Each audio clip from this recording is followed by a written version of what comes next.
God, and it's a crossroad that we all come to. And from what I've observed, just from watching guys in this group, guys go one of two directions. The first one is, it still remains all about them. Now these are the guys who, they'll stay here for a while, but then they're going to leave. And they're either going to go somewhere else where they can find, in some way, someone who's going to feed them more. Or they're just going to give up and they're going to fall away completely. The second group of guys that I see when I see this happen is, they take what they've learned in this group, they take what they've learned from the tables and from the other people pouring into them, and they turn around and they give it back to somebody else. Their relationship with God goes from being all about them to being all about others. So the question that I want to ask you guys tonight is, where are you at with this? Why are you here? You know, for me, I've been on both ends of this. And I want to try and give you an idea of what this looks like. So, and just give you some ideas from my own personal experience, how you can recognize this. When I came to a point where I was at the end of myself and my relationship with God was all about me, let me tell you some of the things that I felt, some of the things that I noticed. First of all, I was kind of angry that people didn't call me more. I was kind of upset that I didn't get more text messages. I was kind of feeling sorry for myself because people weren't reaching out to me and I wasn't getting fed enough. Okay? Another thing was my prayer life. It was all about me. My prayer life with God, really, it just sucked, because really it was just about me. God, what can you do for me? You know, that's really all I had to talk about, was me. My problems, they seem huge. My problems in my life seem absolutely huge, and I actually started to believe that somehow my problems were unique, because I wasn't interacting with other guys and hearing the problems that you had. So for me, my problems became really big and they became really unique to me, and I began to feel like nobody else understood my problems and they couldn't relate to what was going on with me. And my relationship with God really became one that was based almost exclusively on sin management. If you're not investing in lives of other people, if it's just you and God, eventually it's going to come to the point, at least it did for me, where basically at the end of the week I would just say, all right, God, I didn't look at porn this week, so we're good. Because that's all I had. It was just me and God. I didn't have anything else to gauge it on. And probably the saddest thing of all was, I never really got to hear the sound of God's voice. I never really recognized it. I got tired, and if I was to put a picture analogy of what this looked like to you guys, I was a bottom feeder. I was swimming along on the bottom, in the darkness on the bottom, just waiting for something to sink down from the top that I could feed on. Now, I don't know if any of you guys are in that place right now, but I really want you to think about what I just said. But there's another way.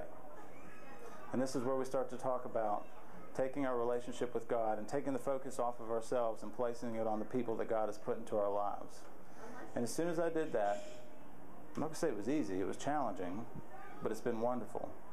The first thing that I've noticed is my prayer life, it's no longer just about me. It's no longer just about me giving a wish list to God. It's an interactive prayer life now. And now I find myself pleading and interceding with God for my brothers. And my prayers can go for hours and hours, because I have so many brothers now and I know what's going on in their lives. And my prayer life is just rich and full, and I'm seeing prayers answered in ways that I never imagined possible. My problems, I still have problems. I know it's going to be a big surprise to you guys, but yeah, I have problems. I still have problems, but they're not nearly as big as they were.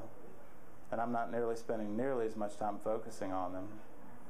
And they're not nearly as big as they were. And if you want to know my opinion on why that is, I think it's because God takes full responsibility for a life that's completely devoted to Him. You devote your life to Christ and to other people, and He'll start to take care of your problems for you. They'll work themselves out. Sin management, guys, I didn't struggle with looking at porn today. I can't look at porn and show up here and talk to you guys tonight. I didn't struggle with whether or not I'm going to show up here tonight.